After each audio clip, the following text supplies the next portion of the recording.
store brand Jen Psaki was out fielding questions from the media. You can see Kate Beddingfield here. She's not quite like an Oreo like you see at the supermarket, sort of like the knockoff version, the Hydrox cookies. Still good, still edible, but just not quite the same. And so she was filling in for Jen. Jen's out there trying to secure a contract for MSNBC and recover from COVID. And so Kate Beddingfield was out there in front of the media answering questions about Hunter Biden. Now, she got a very interesting question from this woman who actually moderated some of the debate when Donald Trump was debating Joe Biden. Same moderator asked a very important question about Hunter Biden back during the debate and has a follow-up because a lot has changed. We've learned a lot more. And she's just confirming with Miss Beddingfield whether or not the president still stands by his statement. This is what that sounded like. Has been in the headlines again recently. During the last presidential debate, then Vice President Biden was asked if there was anything inappropriate or unethical about his son's relationships, business dealings in China and or Ukraine. Hunter. The president said nothing was unethical. Nothing. He went on to say, my son has not made money in terms of this thing about what Not they're talking made money. about China. Does the White House stand by that comment that the then Vice President made?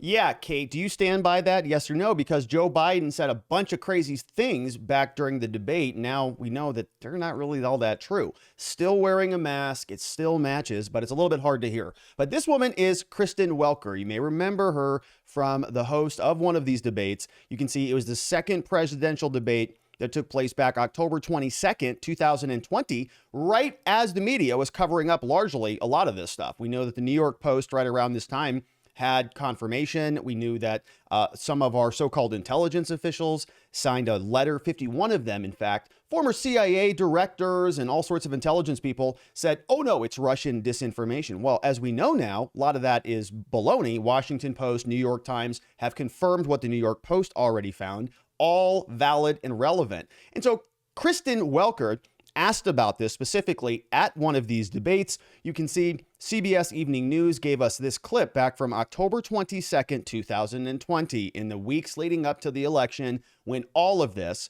was very, very relevant, very important stuff. Joe Biden, as we're going to learn, lied about it directly to the American people, said nothing was unethical. Not one single solitary thing was out of line. Not a single thing is what it sounded like. And let me just ask some questions about all of this broadly. Vice President Biden, there have been questions about the work your son has done in China and for a Ukrainian energy company when you were vice president. In retrospect, was anything about those relationships inappropriate or unethical? Nothing was unethical. Here's what the deal. Here's what the deal. With regard to Ukraine, we had this whole question about whether or not, because he was on the board, I later learned of a Burisma, a company, I later learned that somehow I had done something wrong. Yet every single solitary person, when he was going through his impeachment, testifying under oath who worked for him, said, I did my job impeccably. I carried out U.S. policy. Not one single solitary thing was out of line. Not a single thing, number one. Number two, the guy who got in trouble in Ukraine was this guy trying to bribe the Ukrainian government to say something negative about me. Nice job, which they would not do and did not do because it never, ever, ever happened. My son has not made money in terms of this thing about, what are you talking about, China. No money? I have not had it. The only guy made money from China is this guy. He's the only one. Nobody else has made money from China. That's not true there, liar Joe. Turns out the New York Post, the Washington Post here, and the New York Post are both seeing a bunch of smoke here, indicating that there's a big fire burning. You know that the Washington Post wrote this March 30th, 2020 by 3 different journalists, so-called. Over there, they say, inside Hunter Biden's multi-million-dollar deals. Multi-million-dollar deals, which to me sounds like money. Joe Biden just said, oh, nobody made any money over there. The only person that did was Donald Trump. Turns out the Washington Post says, no, that's not true. Washington Post review confirms key details and offers new documentation, got receipts of Biden family interactions with Chinese executives. And I've covered this, I'm beating a horse dead into the ground, but it deserves it because nobody else in the mainstream media up until very recently was even talking about it. Suddenly now that the election's over and Joe Biden is up there failing miserably, now it's this convenient story for their side to start to throw him to the wolves. Anyways, the Washington Post says over the course of 14 months, the Chinese energy conglomerate paid Hunter Biden-controlled entities $4.8 million. So it's not like, oh gosh, under the threshold. Do I have to report that to the IRS? I don't know. Did you make over a certain threshold? Yeah, it's $4.8 million. Yeah, it's kind of a big chunk of money. And Joe Biden said he didn't make a single dollar.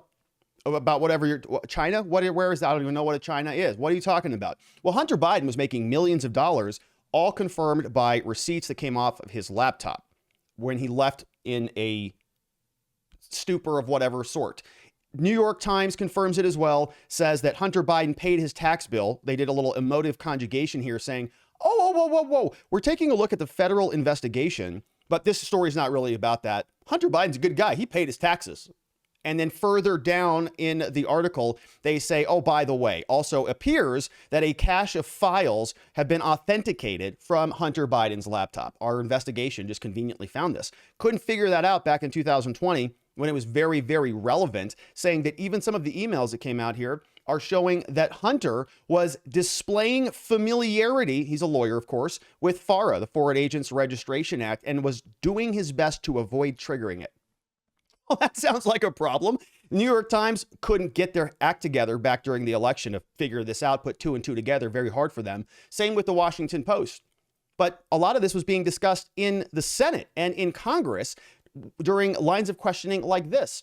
We know that this guy, George Kent, the Deputy Assistant Secretary of State, saying, I told the vice president's office about a conflict of interest with his loser son in Burisma when he was on the board over there. We just heard Joe Biden say during the debate, well, I just learned accidentally, Burisma? Wow, he got a job. Good for him. Burisma, that sounds like a nice organization.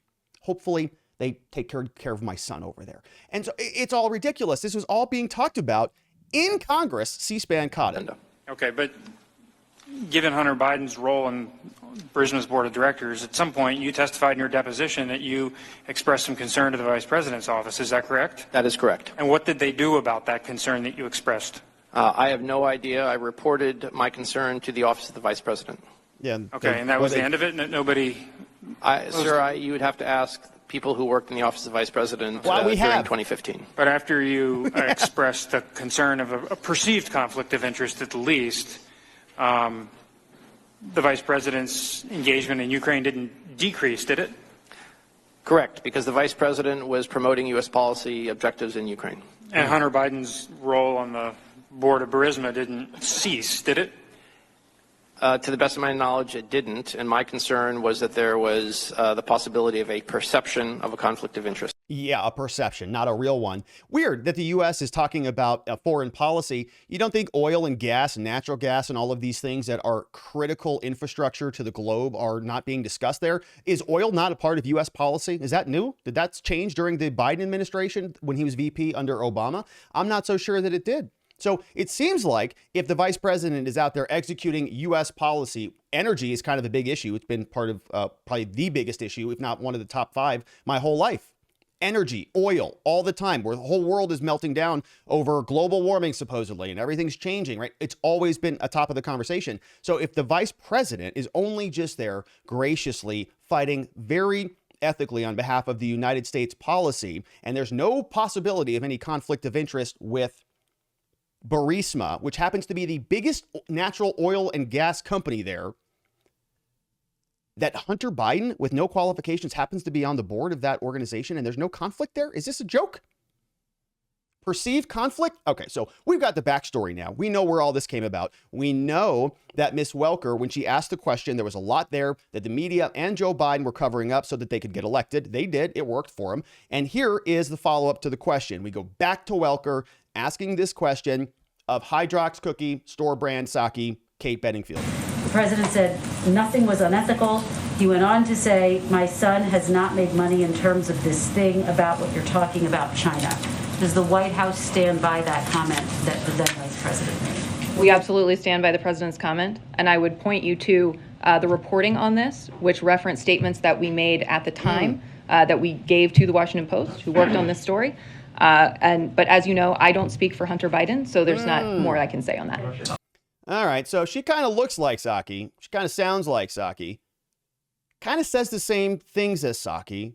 Well, I'm not Hunter Biden's representative. All right, Psaki said that. But it's just a little bit different. It's like an Oreo versus a Hydrox cookie, but it's, it's not, they're just different and people have their preferences. And so that is Miss Beddingfield. So we've got more questions from her, but the question, of course, she responded to was, do you stand by that statement? Because it seemed like New York Times, the Washington Post, a lot of other people have come out and corroborated the original allegations showing that the president's son was involved in all sorts of disgusting things. In fact, he might be indicted over it very soon. You still stand by that? Absolutely. We absolutely stand by the president's statement. All right. Well, we just listened to it and we just showed that it was all hogwash. So let's see what else the media has to say about this. We get another question on this from another individual. Is it your understanding it's the president's view that as he looks at all of Hunter Biden's business dealings with his uncle, that neither Hunter Biden nor James Biden committed any crimes or did anything that was unlawful?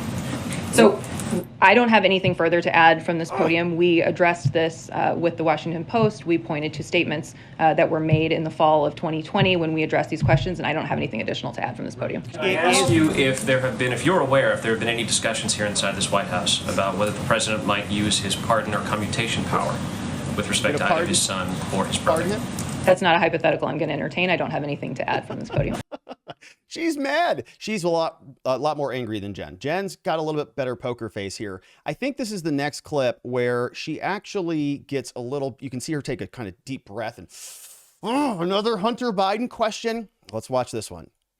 I know Hunter Biden is not a government employee. You don't speak for him. Has the president read these reports? Do you guys take them to him when the inquiries come in? What has been his reaction to them? I don't have anything additional to add on this from the podium, but thank you. Third time, and that came over from Breitbart. Third time from Miss Kate. So no additional questions, no additional comments on any of this stuff. I don't work for Hunter Biden. He's not a part of this government. And so I know. And so you can just go through and see how flustered she is. Look at this, the tension in her body. Does not want these questions to be asked anymore. And that is something that we're going to continue to see. Hopefully the media keeps the pressure up and keeps asking these questions because they're very, very relevant and very important. Now, of course, we all knew this a long time ago. We went through many of the records that were all publicly disclosed. The laptop was left in that Apple repair store, and it was corroborated by Secret Service travel records and FOIA requests that showed that all of this was taking place. Now the media is finally catching up. I think there's probably a reason why. They probably take a look at the forthcoming election, or they're trying to anticipate what they can do with Joe Biden after the shellacking happens in November. Not real sure, but we're going to continue to follow this. It is one of the more interesting things happening here out of the White House. They are doing everything they can to not talk about this story, but it feels like the pressure keeps building. We'll see where it goes. I hope you follow along with us. I would love it if you subscribed before you got out of here. I'd love it even more if you shared this with somebody and said, look at this.